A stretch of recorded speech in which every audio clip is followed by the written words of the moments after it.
Welcome to Figure Feedback. My name is Jeremy, and today I was doing some thinking about the Flashforge AD5X. It was just released for the second time not too long ago. And I was wondering about the longevity of this printer, not so much as far as the parts and how it's going to hold up, but really more so how it's going to hold up in the minds of the public with increasing competition. And some things that I think Flashforge should definitely look into for future models of this printer or other printers in order to try to just stay more competitive.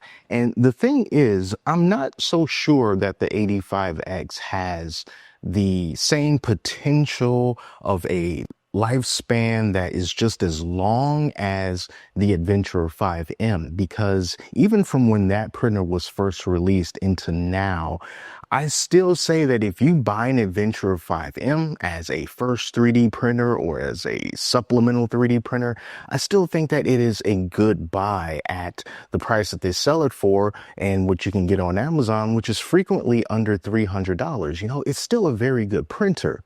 But then when I look at the 85X and its price of $399 normal price, I think right now you can still get it for like $360 with a coupon or something like that, but normally it's going to be $399. And then I think, well, what about the competition that we see all around it? It still has a place as being the cheapest way to get this 4-color or 4-material 3D printer at a price that's lower than many others. But then Elegoo comes around. Elegoo with the Centauri, not the Centauri Carbon, although that is still a very, very good competitor.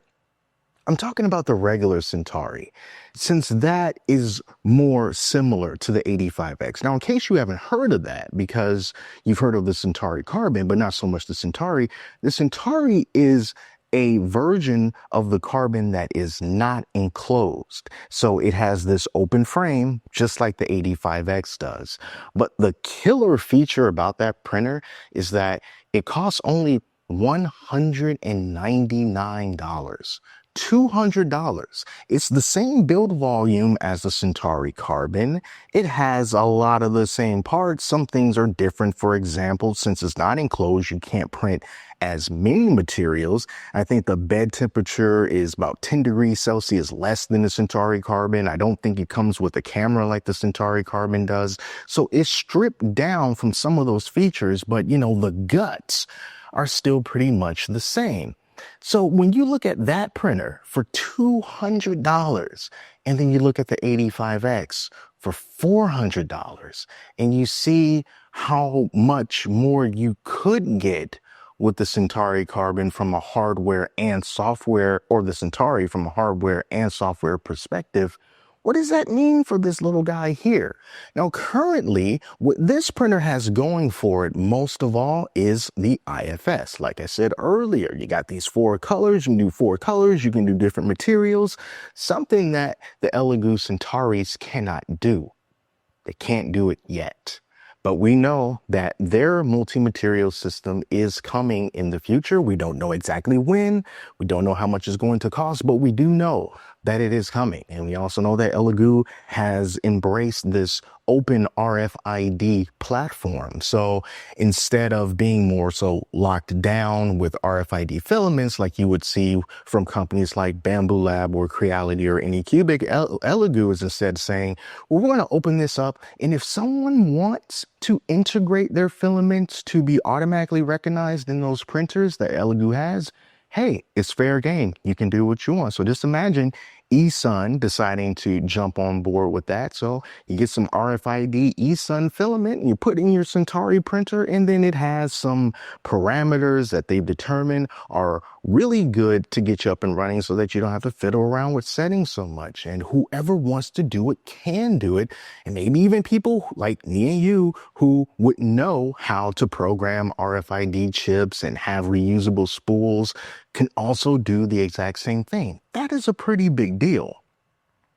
But just imagine if their system were to release, and let's just say it was $200 where the standalone Elegoo multi-material filament system. It would be the same price as the Centauri, but combined it would be $400, which would make it the exact same price as the AD5X.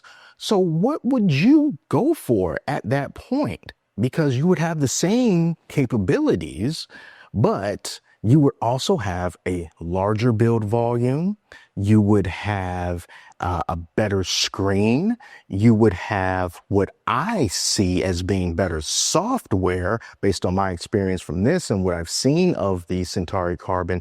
Software seems to be more stable, better. The user interface seems to be better, more stable. So compared to those two things, I think you'll probably be nudged in the direction of the Centauri. But even besides that, before I even started thinking about the Centauri, well, let me just see what would Flashforge, what I would like to see them do with their printers, just so that it would have better competition amongst everyone else around, not just what Elegoo has. And that's what I've written down here in my notebook. So what Flashforge needs. One thing that I've come to notice now is how important things like tangle detection is, and air printing detection, and spaghetti detection. Now, this is like evolutions of the filament runout sensor. And I will say that one thing this printer does do pretty reliably and that I like is that if you do have two of the same filament types and filament colors loaded up at the same time and you run out of one, it will automatically start printing from the other spool. And it's done that very, very well. Like here, I've got one roll of black filament and it was almost empty. And I had another roll here in spot number 2 that was also almost empty. Spot number 2 finished and it automatically went over to spot number 1. So that is awesome. But at the same time, recently I was printing a couple of parts for this Warhammer 40K Terminator helmet, which I showed in a previous video that I'll leave a link to. And it's for these ear pieces, basically. And I was printing these on the AD5X. I was going about my business. It was about 96% complete. I came back down and it said the print was complete. But when I looked at it, I saw that it didn't finish the very top of this piece here. And then I'm looking around to see what happened, and I saw that near the end of this filament roll, it had became tangled. But because this printer does not know when the filament is tangled, and it just doesn't know when there's no filament flowing through the nozzle, it just kept going through its motions as if everything was okay, and it wasn't okay. So that led me to have to go into the slicer and try to slice this part down so that I can get like a little sliver of what was left out, and then just try to match it up as best I can, glue it on, and, you know, be like, well, hopefully no one will look too closely and see how this is not as perfect as it could be. I could just reprint everything again because I was printing 2 of them.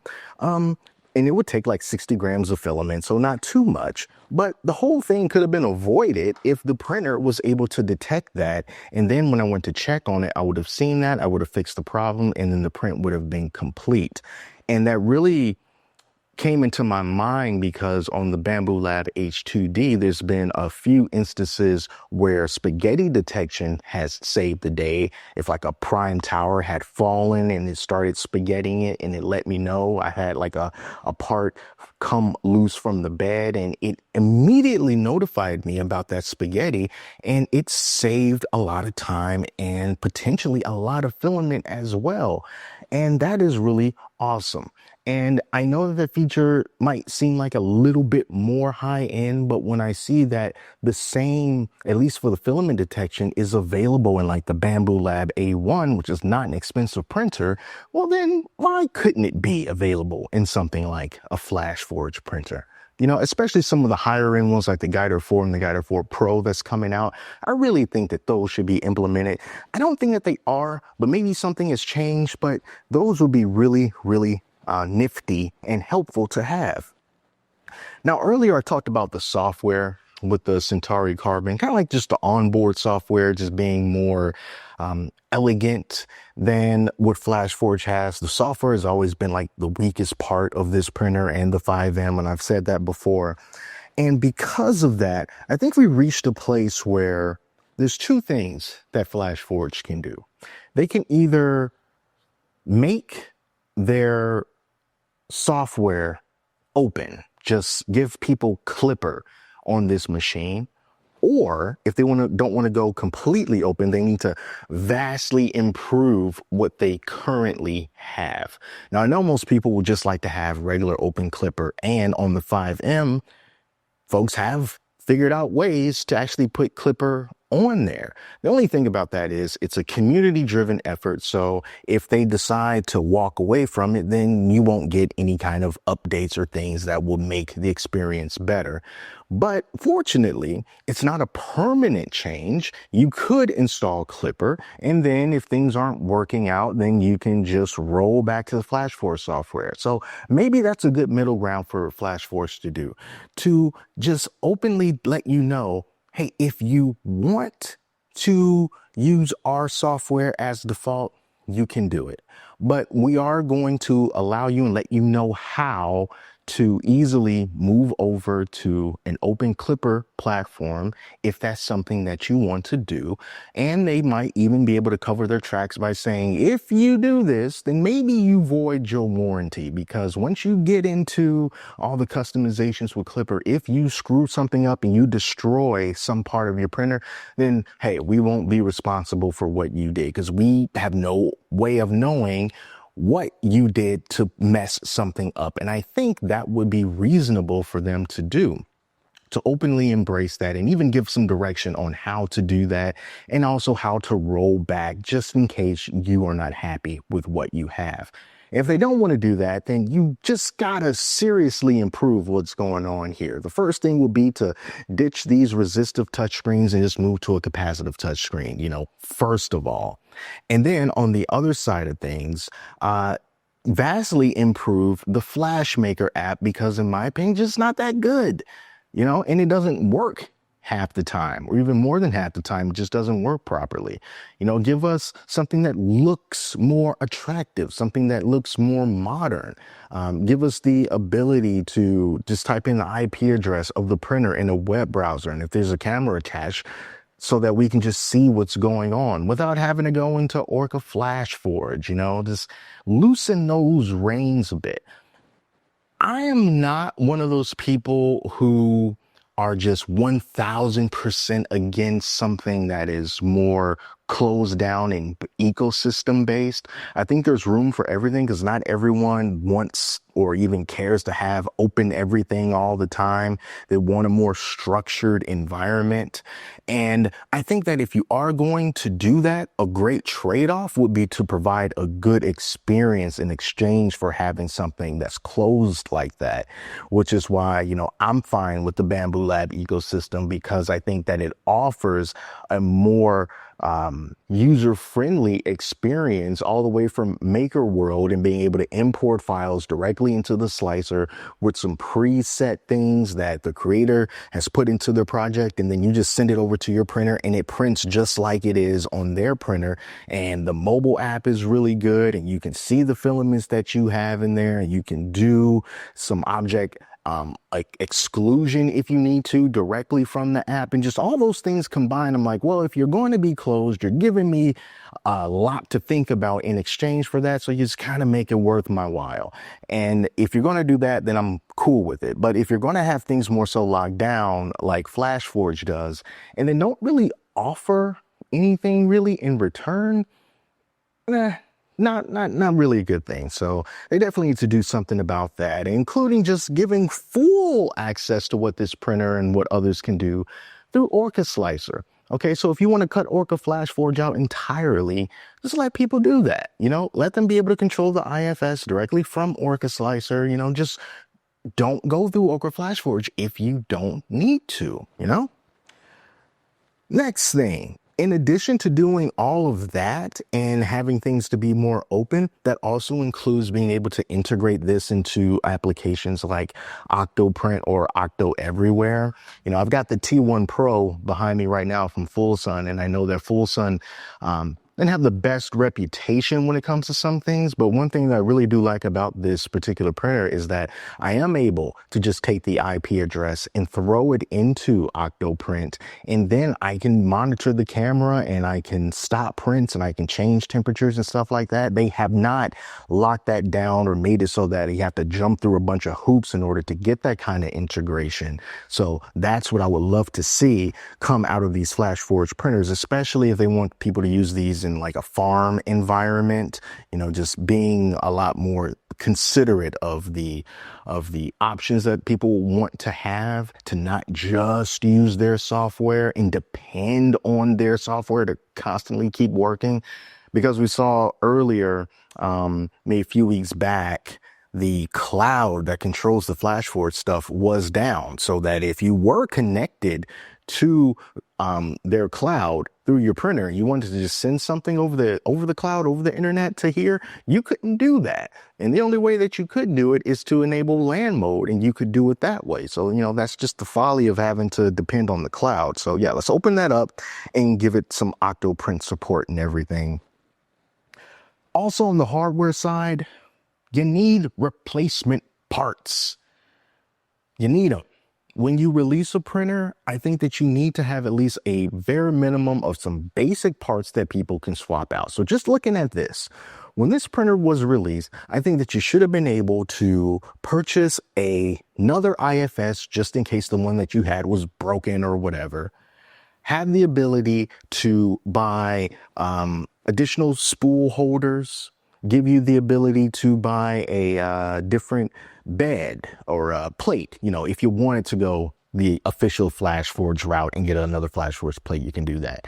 Nozzles of all the sizes that they say were available. 2540608. To this day, and today is July 1st. If you go on Flashforge's website, last time I checked, you still can't buy nozzles officially for this printer. You got to go and you got to use a third party to do that. That's crazy. I think that you should be able to buy nozzles day one when the printer is available. These types of replacement parts are going to be extremely necessary, especially if you're trying to use these in a farm type environment. You don't want something to go down and then not have any way of replacing it, or have them have to go through some sort of special source just to get you the replacement part when it could have just been available for everyone. You definitely need to have that available for these printers. Another thing that is not really necessary, but it is something that I thought should have been available since day one. In some of the marketing materials, they show a customizable IFS. This little box here. It had all these little holes on it, and then you could it was like little ladybugs and butterflies that you can kind of just put on there. And I know that a lot of people aren't going to care about that kind of thing, but where is it though? Because they show that this is something that could be customized, but there's nowhere to be found. So I feel that if you are showing it, then when the printer comes out, it should be a way to get those things, and people can develop their own IFS charms. It could have sports teams logos on it. It doesn't have to be pretty unicorns, rainbows, and butterflies. It could be just all kind of different things. You got a company, you want to put your company name on it, like bam, stick it on there. Want to put Deadpool's head on there? You can do that too. Where is that? And will it ever show up? I have absolutely no idea. Also, higher quality parts. Because I'm going to tell you, even though this printer, it has been good to me, I have noticed that it seems less mechanically sure of itself compared to the Adventure 5M. It has more rattles, squeaks, thunks, things that haven't affected print quality. But when I look at the Adventure 5M and I listen to what it's doing as it's starting the printing process and all the parts are moving, it just sounds like a well-oiled machine, literally. But in the AD5X, it's just every now and then, and every now and then. And it just feels kind of creaky is the only way that I can describe it. And like I said, it hasn't affected anything, but it just feels like maybe there's some parts in here that weren't up to the same quality as the previous model. And you can't go backwards like that. You gotta either keep what's already good the same, or you gotta make it better. So hopefully in future models, they don't go the route of, cheaper materials or thinner materials, just to keep things robust, keep it strong, keep that same impression from the last generation going to the generation forward. And then last, but certainly not least, I would like to see a library of printable replacement parts for parts that can be replaced in a printable fashion. And this was brought up in the video that I did about the C-clip that holds this 4-in-1 tube connector thingy in place. There's only one that you get in the box, and that's the one that's already connected to it.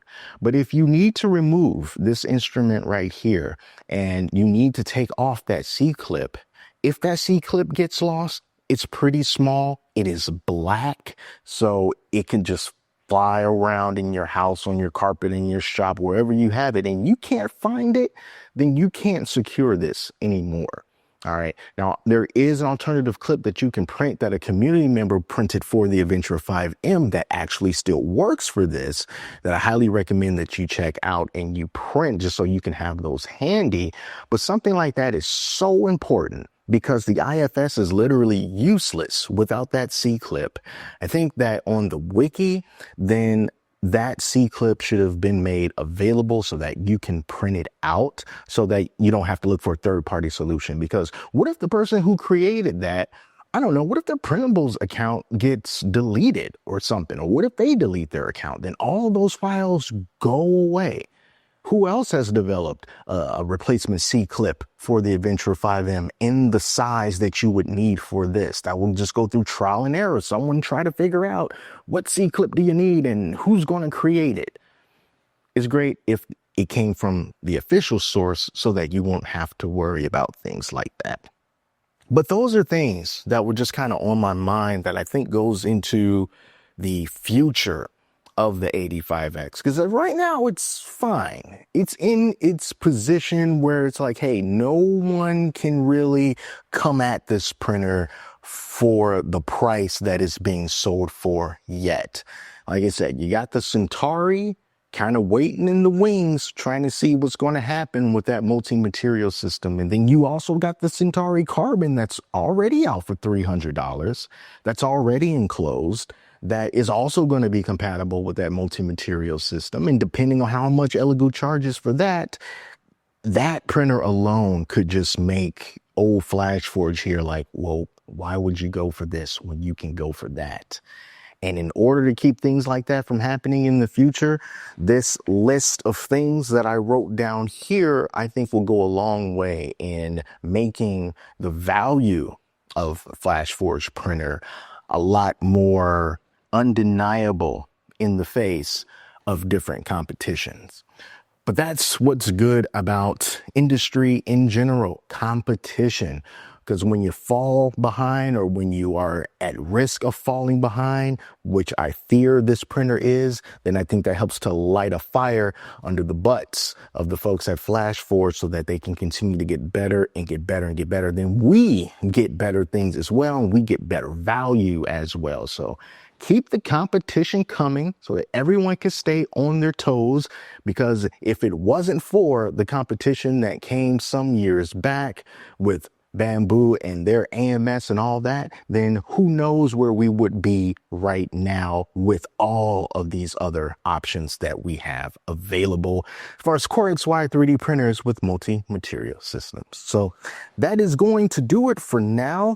Let me know what you might have on your mind of what could be done to possibly improve these Flashforge printers. And yeah, I know the bed size is small, but besides that, what else do you think that they can do? Now we do have the Guider 4 and the Guider 4 Pro that hopefully will be released this year that will solve the smaller bed issue, because it'll be larger at 300 millimeters cubed for your build volume. And that's a good thing.